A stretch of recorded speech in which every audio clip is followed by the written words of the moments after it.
We have Paul Nolte, the Senior Vice President, Portfolio Manager at Kingsview Asset Management. Paul, it's great to have you with us here this morning. Paul, this week we've got everything from GDP to our new Fed chair speaking on Capitol Hill. What should our currency traders be most dialed in on and why? I think really it's going to be Jerome Powell, and you want to be listening to what he's got to say. I do agree with JB's comments earlier that he's an unknown entity. Everybody assumes he's going to be Yellen 2.0, but we want to hear what he's got to say about the economy, direction of interest rates, how aggressive he wants to raise rates, and then also some of his comments around fiscal policy. We've got a very aggressive fiscal policy that's going to be boosting the deficit, and part of the reason why I think the dollar's been weaker here is the twin deficit issue that we're facing. So I think Jerome Powell is really going to be front and center for the week on Tuesday and Thursday.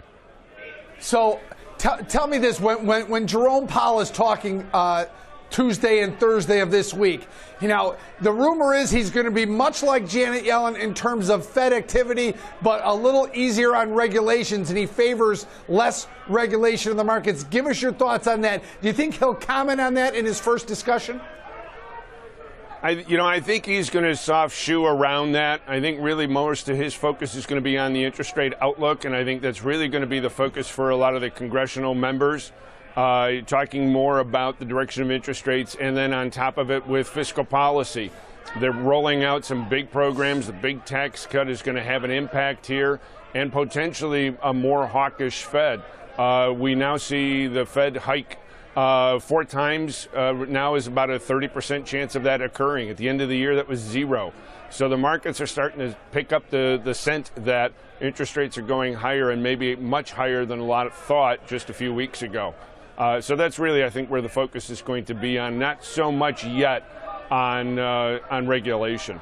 Yeah, Paul, we're going to get a little bit of insight in that. In terms of rates in the near future, central bank activity back in the focus in about a week, with first off Bank of India, soon after Bank of Canada to start off the next round.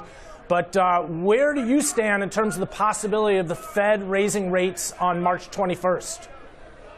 Oh, it's a done deal. I mean, they've talked about it now for the last 3-4 months. Futures market's pricing it in. The futures market, I think, is pretty comfortable with 2-3 hikes this year. Certainly 3 is the baseline. What's interesting is this year the markets are actually catching up to the Fed. The Fed promised the rate hikes last year and actually delivered. The market wasn't believing it. The market is starting to believe and starting to get ahead of the Fed here and starting to price in 4 hikes. The Fed has talked about 3. So it's interesting to see the shift in the markets over the last 3 to 4 months or so. They're actually now starting to be ahead of the Fed as far as rate hikes. Up to this point, they've been behind the Fed and not believing the Fed was going to come through with the rate increases. You know, let's talk about the dollar for a second. Explain to our listeners the current weakness in the U.S. dollar. Now, it's off a pretty big low there about a week ago, but it's still historically pretty low, still not breaking the 90 level in terms of the dollar index. Explain to our listeners what this lower dollar means as it pertains to higher interest rates. You know, what's interesting is the dollar is not really moving the way you would think it should with a higher interest rate environment. Yeah. I think what's happening is the dollar is really keying off of, and investors are keying off of, the deficit issue. We've had a weaker dollar now for the better part of a year and a half, almost 2 years.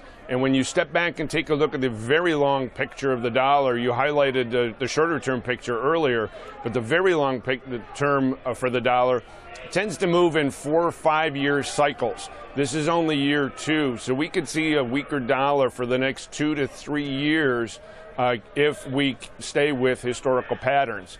And I think the Trump administration is perfectly comfortable with a weaker dollar. It's going to help our export markets, which they would really like to see. So I think the administration is certainly very comfortable with that weaker dollar. And again, it is moving different than what it historically does with higher interest rates in the outlook. Paul, is it really a weaker dollar that we're talking about here, or is it strength in some of the other currencies like the euro currency as it holds near that 2018 high? You know, I would say really it's the U.S. dollar, but more importantly, the way we look at it from the investment side is the emerging markets. The emerging market currencies are very strong relative to the dollar. Their pictures are much better than the U.S. Their deficits are a lot less. Their policies are much stronger than the U.S. So I think really when you're looking at it, it's more emerging market currencies than it is the major currencies. So the ECB meets early next month, and the questions are starting to arise about what they're doing with their interest rates. Do you see any scenario where they raise interest rates, or can they claim that not lowering is the new raising of interest rates for them? Mm-hmm. It's interesting listening to Draghi. He is very, very slowly and gradually trying to get the markets to believe that he's going to raise rates this year. He made some comments toward that the last time they met. I don't think they're going to raise rates this year. They're trying to prep the market for higher rates. We're seeing a little bit higher rates in Germany, which is pressuring our rate environment.